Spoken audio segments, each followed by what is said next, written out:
Hey everybody, how you doing? It's UmiJenevieve, Laced in Space Constellations on LSD.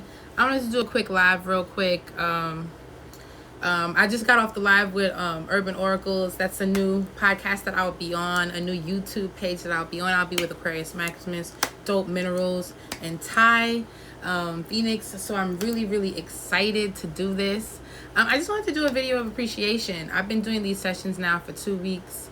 And I'm really happy. I'm really happy that, you know, it's getting, like, I did my first session where I did more than one person, and I really appreciated the transparency that was in these groups, in these sessions, really.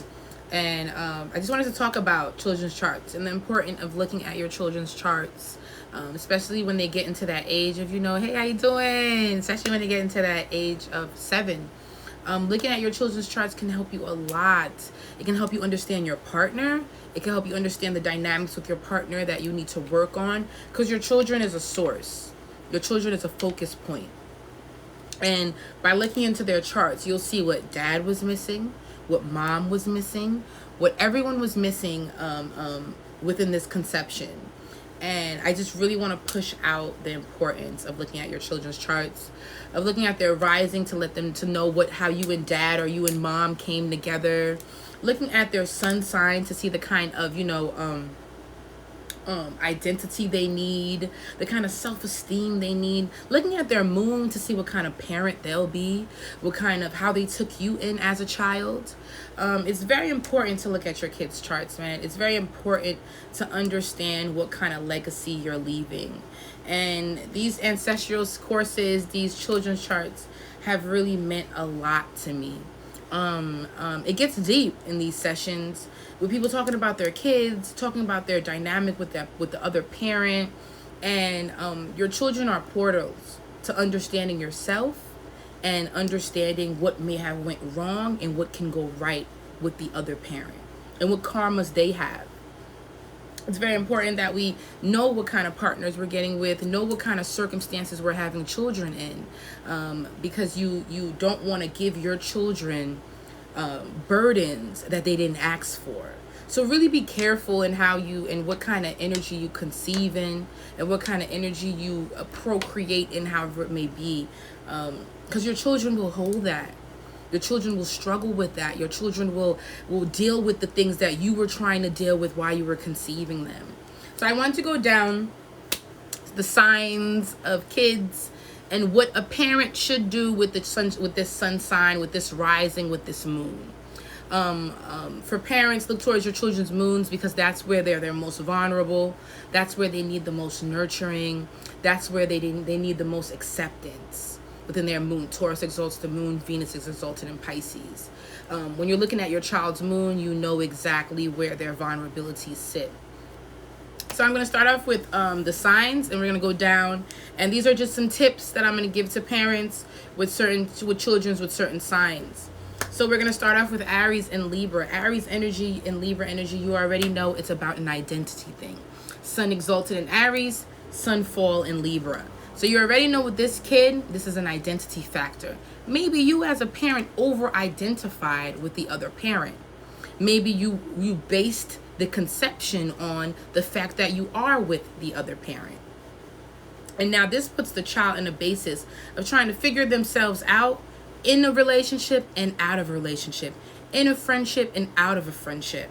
They're trying to figure out where they stand. That's why you'll see many times Aries and Libra dominance struggle with their how they assert themselves, their sexuality even. And I'll see a lot of Libra men, Libra women, Libra children really go through a tomboy or a very sensitive space where they're trying to figure out their masculinity and their femininity. Because when you have Aries and Libra dominance in a child, there's an obvious awareness of who controls the show and who's subordinate to whoever controls the show. Same thing goes with Scorpio and Taurus. There's an obvious power struggle, but the difference with Scorpio and Taurus is that there's an obvious financial thing going on. There's an obvious parent who takes care of everything financially, and there's another parent who's now dormant or subordinate to the fact that they are financially dependent.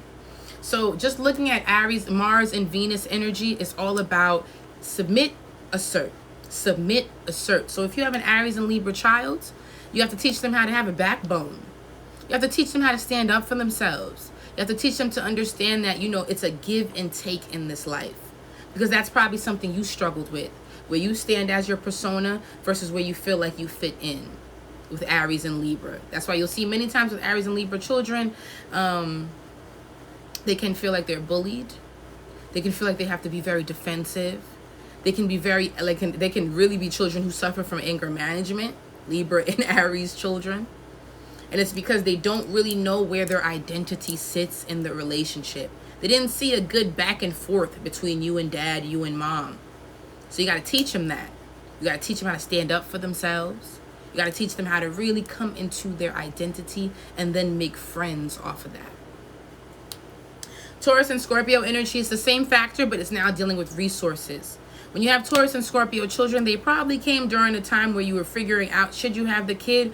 Can you afford the kid? Is the kid a liability? And there's also a dynamic with the father where there will naturally be a power struggle. Because there's this energy of feeling like, and can I afford? Do I need to compromise? How can I compensate for this relationship? So many times Taurus and Scorpio kids, they're with parents who are battling child support, battling alimony, battling something between where the child feels they are stuck between the parents. And there's an obvious awareness of resources, money.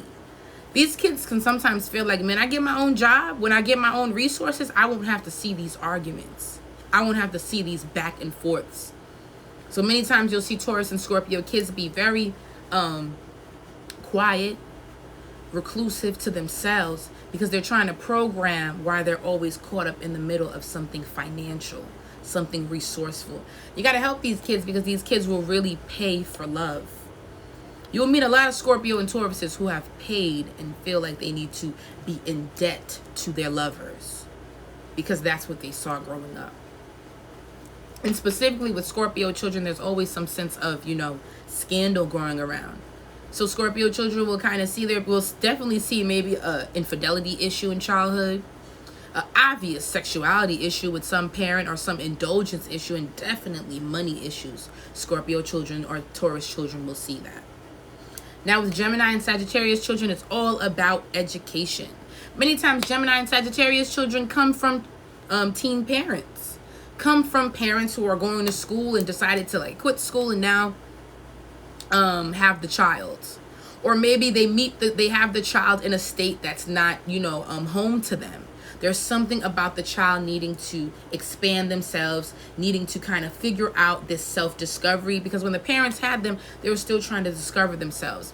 Many times Gemini and Sagittarius children can come from very religious households where I talk, you listen. There's no talk back.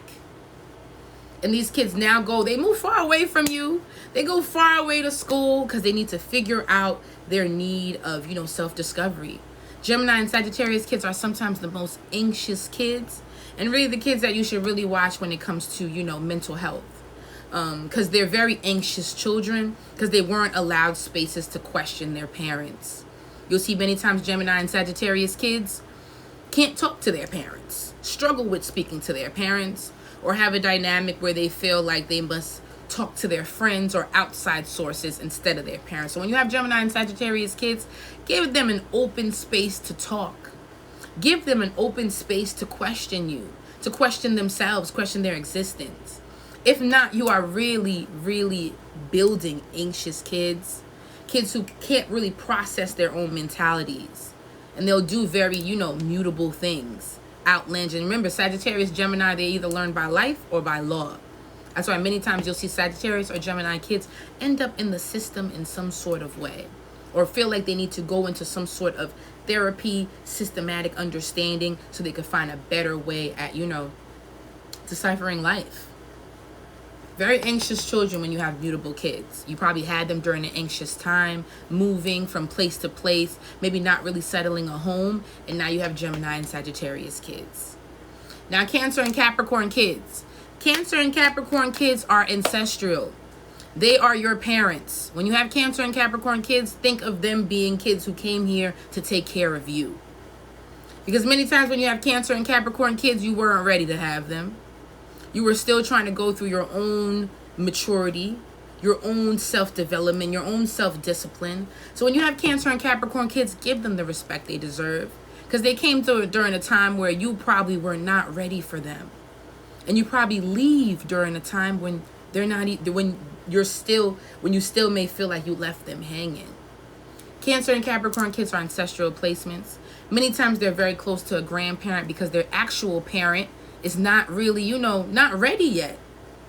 Their actual parent still needs to grow up. Their actual parent still has hunches. Put some respect on your Cancer and Capricorn kids, because these kids are more prone to depression, more prone to feeling like they have burdens when it comes to their families, more prone to feeling like they have to carry a weight that they do not even understand yet. And many times Cancer and Capricorn kids watch their mother or their father cry, break down very consistently. Put some respect on those kids, because those kids may feel like they never had a childhood. Cancer and Capricorn kids. So Leo and Aquarius kids. Leo and Aquarius kids is all about over-identifying with one parent. When you have a Leo and Aquarius kid, it's just like Aries and Libra. It's still aspecting the sun. But Leo and Aquarius, you obviously rank. Same thing with Cancer and Capricorn. They're usually the oldest or the youngest. They're usually and they're the most, especially with Cancer and Capricorn, there's some sort of, leader in the family. They have to be, because they come during a time where it's basically, I'm here to bring some sort of ownership or foundation. They put respect on the family, Cancer and Capricorn kids. But Leo and Aquarius kids is all about identity. You over-identified with the parent. You had the baby for that parent. You had the baby, especially with Aquarius, because many times Aquarius kids may feel like they have to kind of leave and stray their family, just like Sagittarius and Gemini, but in a way where they need to kind of detach, dismiss family to bring a different legacy. So you'll see Aquarius, and sometimes Aquarius kids or Aquarius dynamics with them can lose a parent young, or have a parent that's still caught up in themselves, so they have to grow up early. And Aquarius and Leo kids, especially Aquarius, can have age gaps with certain siblings, which again showing that there's a Uranus aspect to the parent where they may do things on a whim. So with Leo and Aquarius, you are over identifying with the parent. You are not giving the child an identity. The child now feels like, especially in Leo, they feel like they must perform for the parent. And many times with Leo energy, again, first, youngest, only, oldest. So, yay, I see you, Mo. So Aquarius, youngest, hey. So there's an energy now. Since she's the youngest and she's an Aquarius, she probably hold a lot of weight, even though she was the youngest, because of that Aquarius energy and needing to kind of redirect the family, bring the family into a different trajectory, a different lane. And you'll see that with Cancer, Cap, Leo, and Aquarius. These kids feel like they need to live up to an expectation, live up to a potential. Cancer and Cap just do it. Cancer and Cap do it no matter what, even if they agree with it or not. It's Leo and Aquarius that will rebel. Leo and Aquarius are rebellious children, because they realize that the identity that you projected onto them is not who they are, especially Aquarius. Now with Virgo and Pisces are usually kids who come during oops kids who kind of get you into a responsibility, kids who make you realize you need to take more care of your body. So sometimes you'll see Virgo and Pisces kids make you realize you had a disease you never had now that you're pregnant, make you realize you had an issue with your body that you never, and they also put you in a basis where it forces you to realize that you're not always in an accountability state, in a state of taking accountability when you have Virgo and Pisces. Also, Virgo and Pisces, especially on the sun, can show kids who don't even know their father, who don't have no connection to them, because the conception may have come from more of a body thing, sneaky links, booty calls. And you'll see that with Pisces and Virgo energies. They will conceive through that because they were conceiving in an energy of being an escapist, or in trying to escape or find refuge from something. Be careful with doing that with your kids, because when you do that, you put them in places where they never really see themselves. Virgo and Pisces energies cannot tell when people love them, cannot tell when people are there for them. It's hard for them to grasp it. That's why they're always working in a space of being a servant to their lover, a servant to their parent, a servant to their job. Virgo and Pisces energies are here to serve because they usually weren't planned. Or they usually came in a space where it's kind of, oops, oh my God, like what? What happened? I'm pregnant? So just know that when you have kids under these certain energies, it comes with something. Especially when you're having Cancer and Capricorn children. Because you're giving kids you're giving a responsibility to these kids before they even know it. So when you have Cancer and Capricorn kids, and I specifically work with them, give them a pendant, put them in a deed, give them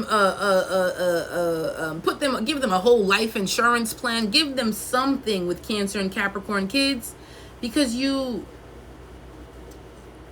already know they came in a time where you weren't even prepared.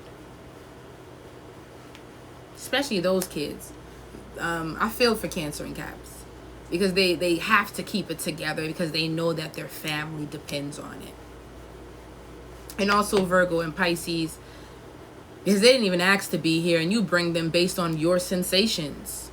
Yep, rising signs and sun signs. Rising signs most importantly because your rising sign is direct. It's what you deal with all the time. Your sun sign only comes into effect when you get closer to your Saturn return. Sun and Saturn are opposing energies. They're arch enemies. So you really don't know yourself till you hit that 30. That's why when you get to that 30, you're like, where am I? What am I doing? Where's my kids? Where's my career? Like, where is that I am? But your rising energy is always consistent. I'm a Cancer rising. My oldest is a Cap, had him at 19. Yep. Because of that Capricorn energy. So he's like, my mom's a teenager. And he probably, does he have any Gemini in his chart? Because if you're having them during teen, he could have a Gemini energy in his chart. Does he have any Gemini? Or Virgo? Or Mercury dominance?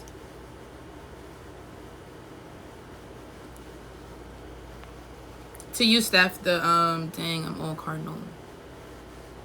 Does he have any, Steph, does he have any, yep, so there you go. There you go. Virgo rising. Because that shows that mom is a teen.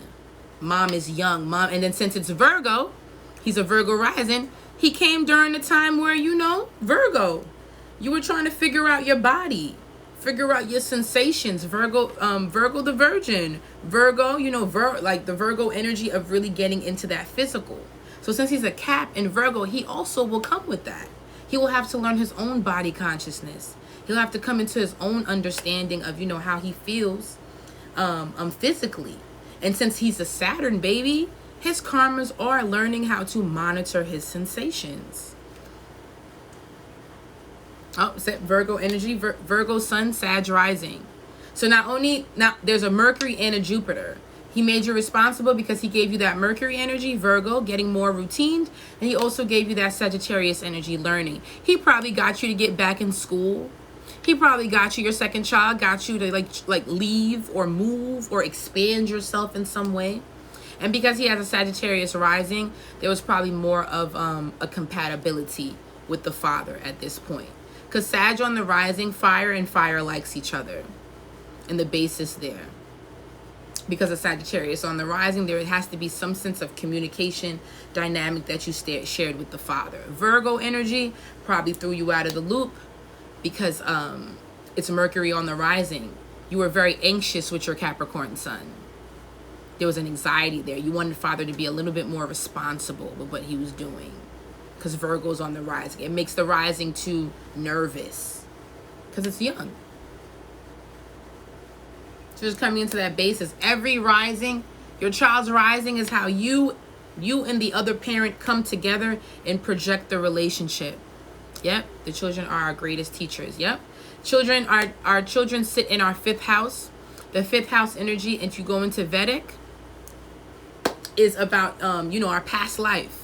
Your children are your karmas because they come in a time where they force you to deal with a direct energy, especially when you look at their sun sign, their rising, and their moon. So if you have a Aquarius rising, if you have a Capricorn rising, you came during a time when your parents was, still trying to grow up, still trying to figure, even Cancer rising, because it's an energy where a grandparent has to come into play and take over. or an elder has to come into play and take over. So the child is now being raised by an older person. It could even be older parents.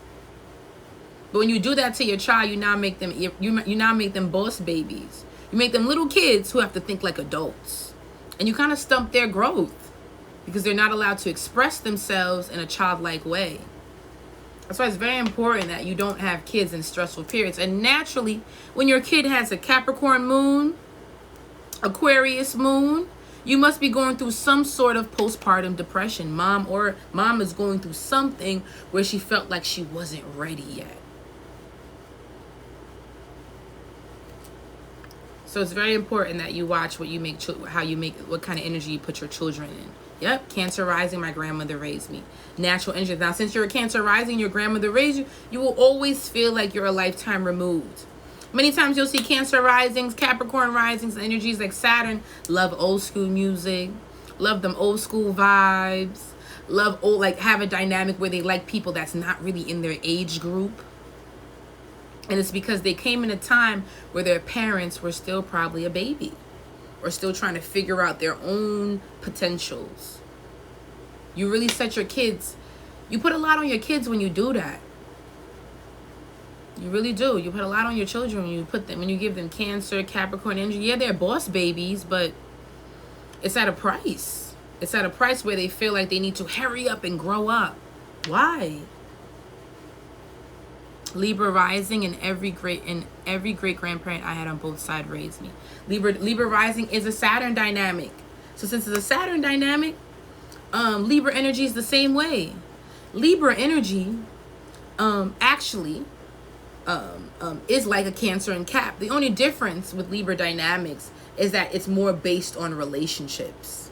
So instead of, Capricorn energy being more of the legacy, Libra energy is based on, my parents' marriage, my parents being together, how my parents stayed together, and how their longevity together. So when Libras come into play, they are here to learn the longevity of cooperation. But when you come into Libra energy, also, you must know that, it is attached to Venus. So a big part of Libra energy is getting your resources together. Knowing that you are attracted to quality of life. And when you come into Libra, your karma is, reputation. Sometimes Libras can come from relationships where parents just stayed together. They stayed together because that's what looks good. Or they have a compatibility because that's what looks good. And they need to come out of that. Because Libra needs to learn what? Aries. It needs to learn that no matter what, you must keep your individuality. That's another karma for Libras. They're here to learn learn the dynamics, the depths of their most personal relationships. Really important. When you have Libra kids, especially Libra on the sun, they already have a dynamic with their father. They feel like their father didn't fight enough for them. They feel like their father just doesn't really push for them enough, Libra kids. That's why you'll see a lot of Libra kids really go hard for their father to just stand up. Like, be a man. Stand up for me. Because mom, and sometimes Libra kids can come from dynamics where they have step-parents. Same thing with Scorpio. Stepfather, stepmother. And they just wish that the certain parent would just get it together. Or a certain parent would just, vouch for them. Because the sun is falling Libra. So you put Libra kids in a space where they feel like they're compromised all the time. That's why you'll see them when they're younger. They're very aggressive kids.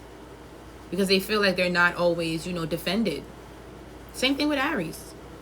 But at least Aries is exalted.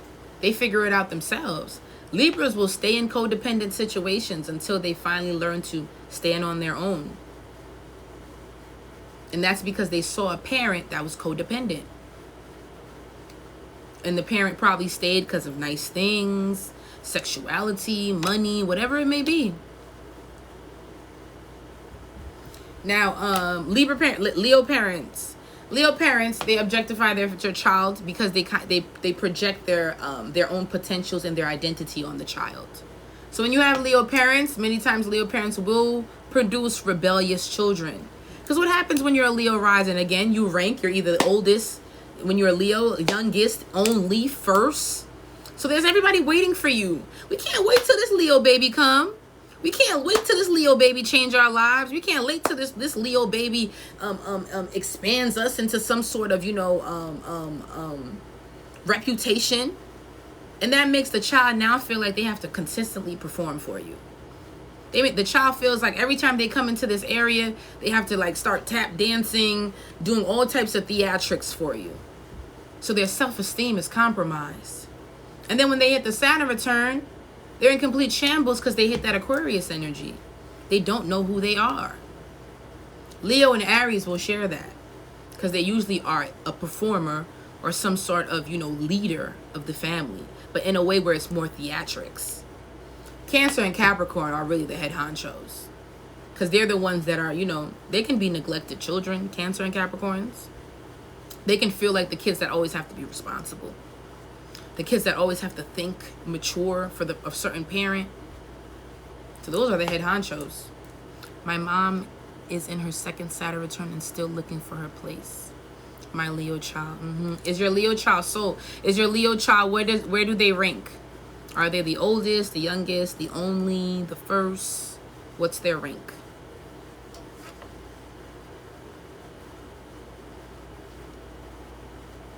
I'm talking to you, Soul. Soul Luz 82. What ranking is of your Leo child?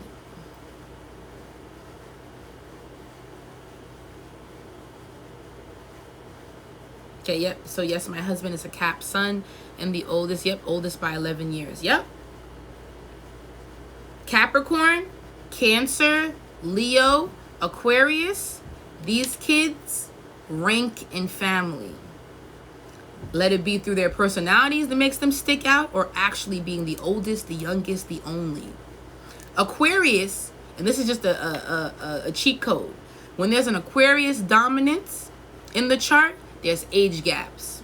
So if you're an Aquarius rising, if you're an Aquarius sun, there's usually a sibling that got a couple age from you, especially when there's like an obvious Aquarius energy on the chart, or certain age gap dynamic, where even some Aquarius energies might feel like there's a sibling that could be their parent. Gemini moon kids too. Gemini moon kids, because it shows a teen mom or a mom that or a child that has to look at their mom as a sibling rather than a parent. Gemini kids will go through that, especially Gemini on the moon. To translate for them here, even now, I'm a power of attorney for my dad. I'm a go-to person. Now I'm the boss's right hand. So your baby is an Aquarius sun and moon. So since your baby is an Aquarius sun and moon, that means I'm just going to keep it 100 with you. Just keep it 100. That means that with Aquarius energy, yes, you were going through some sort of triumph in your life. Maybe they even came in a part in your life where you probably weren't, you detached. It is natural for Aquarius, Capricorn dominance. I'll even throw Cancer in there, for mom and dad to be going through some sort of postpartum, because this is not the potential, or this is not where she thought she would have, that it would have happened this way. Wow. Leo sun, Aquarius rising, and I'm the only child and the oldest. My brother is 12 years younger than me. Yep. When you have Aquarius and there's an obvious Aquarius placement, you have siblings that could be like 12, 10, 5, 8 years apart from you. To the point where you might even look at where it might even look like an uncle in an uncle or auntie type of environment. And also when you have Aquarius energy, you couldn't have an auntie or an uncle raise you or have lived with you, growing up with you in that kind of dynamic or that age. So true. My mom said she had 9. Okay. So because of that Aquarius dynamic, yeah, because of Aquarius and Capricorn. Because there's a dynamic of I'm not ready. So be careful with energies you have your children in. I'm not saying not to have a child as soon as you get a promotion at your job, but I'm pretty sure if you're having a kid right while you're going to some sort of advancement in your life, that you probably will put Capricorn, Aquarius, Cancer, and Leo on them. And when you do that to the kid, you now put them in a place where they feel like they need to live up to something. And when you have Capricorn and Aquarius on the rising, you probably conceived in a way where there's a scandal, there's a knownness to this conception. Capricorn kids, Aquarius kids, Leo kids, there's something that bring a scandal to the family, within this conception. Something was going on that made it hot with this conception. Scorpio and Taurus, many times with Scorpio and Taurus children, they come about, especially when it's Mars, they come about in a way where maybe during the time, dad or mom, someone was cheating while the parent was pregnant. So Scorpio kids, when they go into it, they have, Scorpio rules sexuality, right? So Scorpio kids, the reason why there's always going to be a sexuality theme here. Maybe dad was cheating. Maybe mom doesn't know who the dad is. So when you see Scorpio rising, Scorpio dominance, there's something there where sexuality is a threat. You understand? So when you have Scorpio kids and you see them highly sexual as kids, want to kiss boys, and like, you know, there's something about their sensuality that's obvious. It's because you conceived them during a time where you weren't being aware of your own sexual indulgences, your own sexual discrepancies. And now the child has it. Now the child has to come into their space of figuring out. So with your Scorpio son daughter, if it's not sexuality, then it's resources. She came during a time where you had to ask yourself, can you afford her? Because Scorpio is either both of those things. Sexuality or coming into some sort of resource understanding. And you might deal with that with the father. Some space where you feel that he needs to expand himself within his sensations, or he needs to expand himself within the way of how he handles his finances, how he handles his indulgences. Because that's what Scorpio is here to learn. And it depends on what house they sit in too. It depends on what house. So with you being a Scorpio soul, with you being a Scorpio, what house does it sit in? Your Scorpio sun.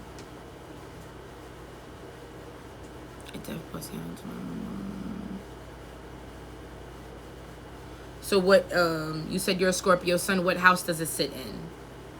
If you...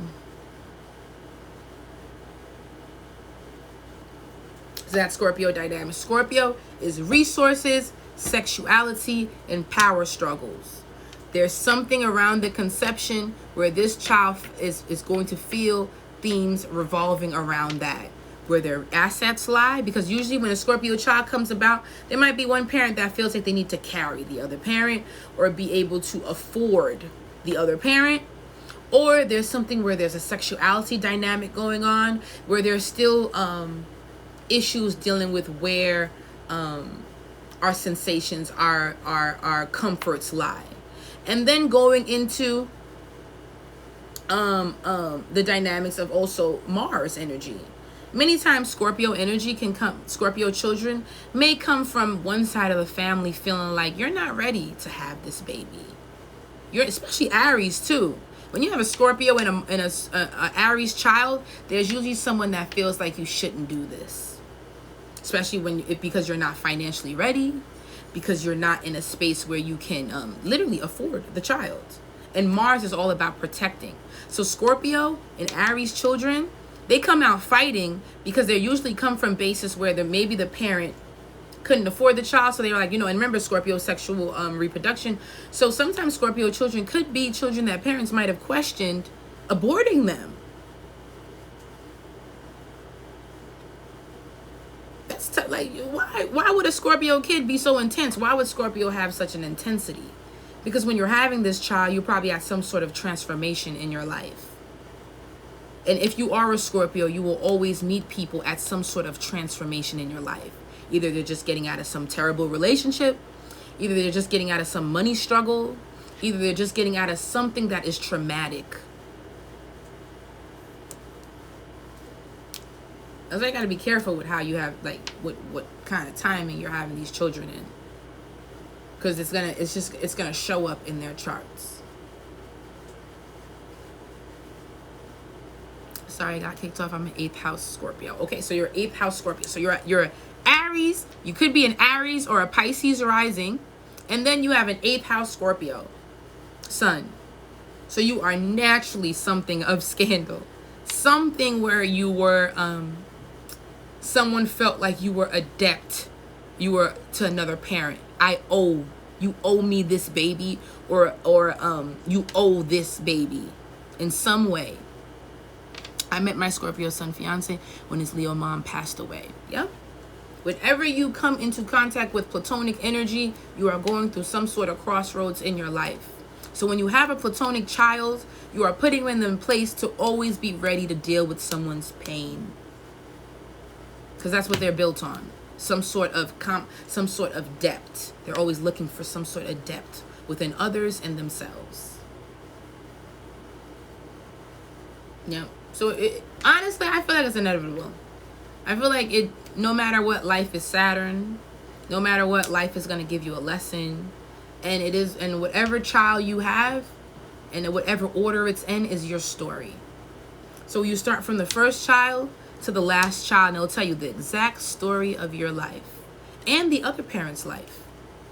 So if you're starting off with Capricorn and you're ending up with Pisces, you already know it started off with finding some sort of, ownership, stability, maturity, and now it's ended up with finding forgiveness, acceptance, and compassion. So you help your kids by knowing their, with their ruling energy, by remembering what you conceived them in. You don't trick them. You don't make them be someone that they aren't. You ain't gonna tell a Scorpio you ain't gonna shut down a Scorpio's sexuality when you know damn well you had her or him during a time where you were still trying to figure out your own sexuality. You don't tell an Aquarius child to stop being rebellious when you know you had them during a time when you were rebellious. You don't tell a Virgo child to stop worrying about their body and their body goals when you know damn well you had them during the time when you were trying to figure out how you feel good and how this feel and how that feel and how it feel over there. You don't tell them that because they're going to feel that. A Virgo kid is going to be a kid that is really conscious of their body. They're the fitness freaks. They're the kids that don't want to eat everything, go everywhere. They're the kids that are kind of awkward in their body. You gotta be honest with your kids. Especially kids that got Aries and Scorpio. These are kids that are here to learn their sexualities, learn their passions, learn their anger. You can't tell no Aries and Scorpio kid that they can't get angry. That's their element. You gotta let them get angry. You gotta tell them why. What is the focus of your anger? Because you probably, Scorpio and Aries kids, probably you was mad as hell at dad. Or dad was mad as hell at you. So the kid's gonna be angry as hell. Kid's gonna be mad as hell. Because they came here to fight. They came during a time where you probably were fighting with dad. Scorpio kids, you definitely was fighting with dad. You probably told him he wasn't even the dad. Probably told him you don't need him to be the dad anymore. Because it's a platonic energy. And it all depends on, what part of the sign that you're at. Because every sign has a decan. Every sign is broken into 3 different parts. Aries, Libra, Taurus, Scorpio. It's 3 different parts they are broken to. The first part is the exact energy. So let's say we're Aries. Aries. Second part is Aries. Second fire sign, Aries, Leo. Then Aries, Sagittarius. Sometimes you're in Aries, that's the second decan. So you're here to learn more of the Sagittarius energy. You're here to learn more how to fight for your perspectives, fight for your goal, fight for your mentalities, fight for your experiences. Whereas an Aries Leo is here to fight for their identity, fight for their desires, fight for that I am. Whereas an Aries, Aries is just here basically to defend themselves, fight for literally to be here. And also Aries energies can be kids who suffer from abuse too, or feel like they were abused or assaulted or very prone to assault because they're really here to defend themselves. Aries. So those April Aries don't play. March Aries don't play. Now the April Aries might be able to relax a little bit because they're more Taurus. But the March Aries don't play because they're here during Pisces and an Aries dynamic. So Pisces cuss Aries. Many times people didn't even want them to come about. Many times they have to push through. And that's a lot of energy, for Aries dynamic. Aries are actually the most prone to be bullied. That's why when a lot of people feel like they're aggressors by force. Just coming into that place. Just really getting into your children's charts. Understand that each sign, each polarity has a lesson. What is your child's lesson? And now that you know their sign, what is the lesson for you? Get into your kids' charts, man. Be better parents. Fuck all that other shit, man. Be better parents. These are the kids that are gonna wipe your ass, gonna come take care of you, gonna defend you, fight with doctors for you. Take care of your kids. Respect your kids, especially them Capricorn and them Cancer kids, because those are the kids that are gonna keep your legacy going, even if you like it or not. Peace. I love y'all. I see y'all later. Tune into the Urban Oracle with me and Aqua and Ty and Dope Minerals. I see y'all later. Love your kids, man. It's a Cancer moon. Go hug up on them babies. Mwah.